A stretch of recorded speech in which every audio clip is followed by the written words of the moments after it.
পাকিস্তানের বিপক্ষে কেবলমাত্র ২ টেস্ট খেললেও ভারতের বিপক্ষে ভারত সফরে বাংলাদেশ দল খেলবে ২ টেস্টের পাশাপাশি ৩ টি-২০ ম্যাচ।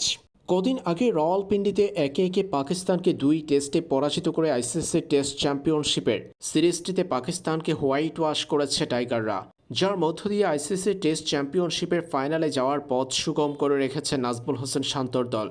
বাংলাদেশের পরবর্তী সিরিজটা ভারতের বিপক্ষে ভারতের মাটিতে। সিরিজের যাত্রাটা শুরু হবে ১৯ সেপ্টেম্বর থেকে। বাংলাদেশ ভারতের মধ্যকার প্রথম টেস্ট ম্যাচ অনুষ্ঠিত হবে চেন্নাইয়ের চিদাম্বরম স্টেডিয়ামে। এই টেস্টকে সামনে রেখে দল ঘোষণা করেছে ভারতীয় ক্রিকেট বোর্ড বিসিসিআই, যেখানে আছেন শুভমান গিল। সিরিজ শুরুর আগে ভারতীয়দের মনে বাংলাদেশকে নিয়ে দুশ্চিন্তা। পাকিস্তানকে যেভাবে নাস্তানাবুদ করেছে টাইগাররা, তাতে ভারতের স্বস্তি নেই। বাংলাদেশের কাছে এমন নাস্তানাবুদ হওয়ার শঙ্কায় আছে ভারতীয়রাও। সিরিজ শুরুর আগে শুভমান গিলের কণ্ঠে ঠিক এমনটাই ফুটে উঠল।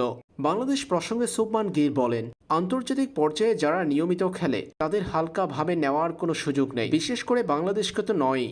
পাকিস্তানের বিরুদ্ধে টেস্টে ওরা দারুণ খেলেছে, রীতিমতো সমীহ জাগিয়েছে। বাংলাদেশ প্রসঙ্গে সিরিজ শুরুর আগে এমন মন্তব্য করে নিজেদের মনের অবস্থা জানিয়েছেন শুভমান গিল।